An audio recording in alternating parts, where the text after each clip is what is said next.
매니지먼트 회사의 좌충우돌 생활을 그린 드라마 매니저로 살아남기. 사실 이 드라마는 프랑스 인기 드라마 10%를 각색했는데요. 프랑스 원작에 있었던 레즈비언, 혼외자, 연봉과 같은 요소들이 한국에서는 어떻게 순화되었는지 분석해보겠습니다. 드라마 매니저로 살아남기 분석 들어갑니다. 마테오와 소현주. 매니저로 살아남기는 원작과 한국편 모두 4명의 메인 캐릭터가 매니저로 활동하면서 벌어지는 일을 그리는데요. 다만 4명의 세부적인 캐릭터 설정이 약간 다릅니다. 우선 한국은 드라마 초반 메소드 엔터의 총괄 이사로 냉철한 전략가인 마테오와 신임 매니저 소현주 간의 관계가 묘하게 설정되어 있는데요. 걱정 마세요. 아까 직원한텐 아무 얘기 안 했어요. 그리고 내 가족 건드리지 마. 나는요? 사실 이 둘은 부녀지간입니다. 더 나아가 소현주는 마테오의 혼외자일 확률이 높아요. 특이한 것은 원작에서 이 둘의 관계가 1화부터 바로 밝혀졌는데 C'est marrant, t'as jamais eu envie d'y habiter, toi, pourtant? Et puis t'avais un bon travail. Ah bon? 한국 드라마에서는 둘의 관계를 밝히지 않은 상태로 그걸 끌고 나가고 있죠. 이유는 프랑스와 한국의 문화 차이 때문인 것 같아요. 책 지극히 사적인 프랑스에 따르면 프랑스에서는 결혼하지 않은 커플 사이에 아이가 태어나는 일이 흔하다고 합니다. 심지어 팍스라는 제도를 통해 결혼하지 않고도 결혼한 배우자와 비슷한 지위를 법적으로 인정받는 제도인 대안적 가족결합 제도까지 있다고 해요. 그리고 매년 결혼하는 커플과 팍스로 맺어진 커플 수가 엇비슷할 정도라고 합니다. 그러다 보니 소현주가 마테오의 혼외 자식이라는 게 우리나라에서는 다소 신선한 소재로 활용 가치가 있지만 프랑스에서 혼외 자식은 드라마 소재로 활용할 거리조차 없는 흔한 일인 거죠. 아빠는 연락이 많나? 안 그래도 연락 될까 만났다. 회사 열심히 땡기고 뭐 필요한 거 있으면 언제든지 연락하라 하더라.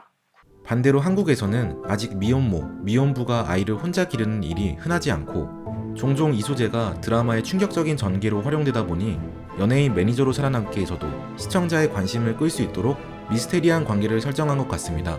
아마 극이 진행될수록 점차 이들의 관계가 밝혀질 것처럼 보이네요. 천재인의 비밀. 천재인과 김중도는 메소드사의 팀장으로 둘이 입사 동기면서도 친한 친구 사이라서 이둘의 케미를 보는 재미가 있는데요. 저는 사실 이 둘이 로맨스로도 엮이지 않을까 했었는데 알고 보니 프랑스 원작에서 천재인 캐릭터는 레즈비언으로 설정되어 있습니다. 그러다 보니 원작을 바탕으로 했다면 천재인과 김중돈의 로맨스는 이루어질 수 없을지도 모릅니다.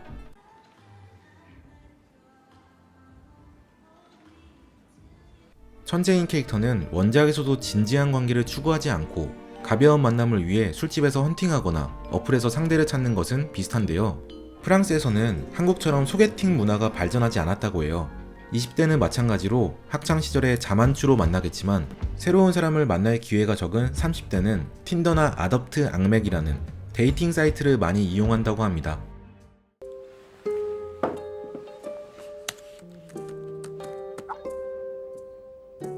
문화 차이.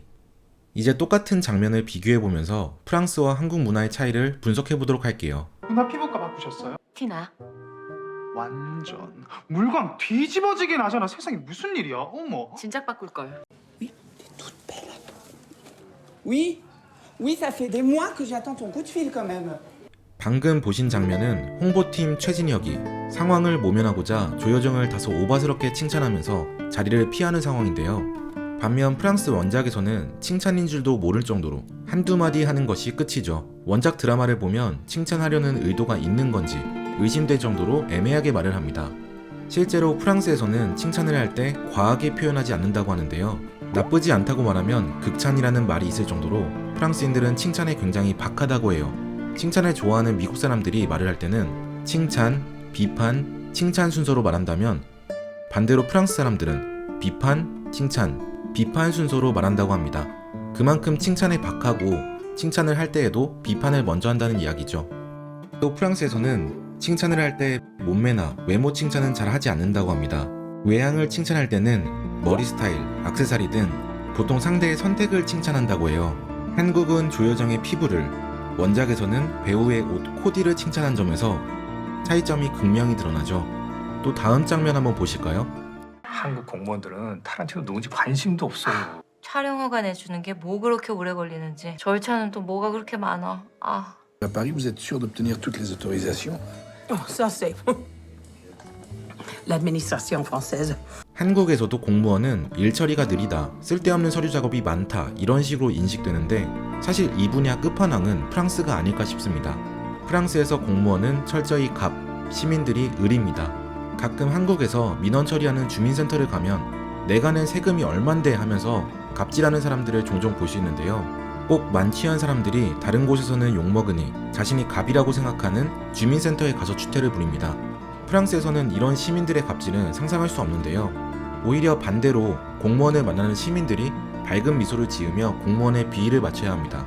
심지어 도청에서 업무를 보기 위해서는 건물 밖으로 줄을 길게 서야 하고 번호표를 못 받으면 아무리 오래 기다렸다고 해도 그날은 업무를 못 보고 돌아가야 한다고 하네요. 커미션 10%. 프랑스 원작의 제목은 10%로 에이전트에서 10%의 커미션을 받는다는 제목인데요. 드라마 중간에도 너한테 10%를 떼주는 게 아깝다는 내용이 등장하죠. Qu'est-ce que tu fais, Cécile? Chercher un autre agent. À quoi ça sert que je te donne 10% de ce que je gagne si tu fais rien pour me défendre? 그리고 각 매니저가 자기가 관리하는 배우의 수입을 떼는 구조로 나옵니다. 그래서 한 회사 안에서도 배우를 뺏기면 자기 수익을 뺏기는 것이기 때문에 예민하게 반응하죠. 반면 우리나라 드라마에는 수익에 대해 언급하는 부분이 없습니다. 당연히 매니지먼트 회사와 연예인의 관계는 수익을 떼주는 관계겠지만 연예인이 따로 어필하지 않는 이상 매니저에게는 따로 수익을 떼주지 않아서 그런 걸 거예요. 그런데 매니저도 기본적인 건 알고 있어야 된다. 매니저란 배우에 관련된 거 모르는 거 없어야 되거든. 여기는 막 아무나 살아남고 그런 데 아니고. 실제 우리나라 매니저는 엔터테인먼트 회사에 소속되어 월급을 받는 형태입니다. 월급은 보통 100에서 150만 원 선, 팀장은 200에서 300, 본부장급이 되면 연봉 5, 6천으로 알려져 있는데요. 물론 회사에서 차량 지원, 활동 경비를 지원해서 개인 돈 쓸 일은 거의 없다고 하지만 일하는 시간과 노력에 비해 많이 받는 편은 아니죠. 일부 매니저는 배우와 계약을 맺을 때 4대 보험은커녕 근로계약서도 작성하지 않는 만큼 다소 모호한 수익 배분 구조가 드라마에서는 어떻게 드러날지 궁금합니다. 지극히 사적인 프랑스. 연예인 매니저 살아남기는 원작이 프랑스인 만큼 프랑스 문화가 여기저기 묻어져 있습니다. 특히 사회생활, 인간관계 측면에서 작가와 감독이 이걸 한국식으로 어떻게 풀어낼지 많이 고민을 하는 흔적들이 보여요. 평소 프랑스 문화에 관심이 있었거나 연예인 매니저 살아남기에 숨은 요소를 파악하고 싶다면 원작 10%와 책 지극히 사적인 프랑스를 추천드립니다. 프랑스에서는 잘생긴 사람, 예쁜 사람보다는 매력적인 사람을 좋아한다고 해요. 이건 사람에 관한 얘기지만 국가로서의 프랑스야말로 장단점도 확실한 만큼 상당히 매력적인 나라인 걸 알 수 있습니다. 지금까지 책트폭행이었습니다.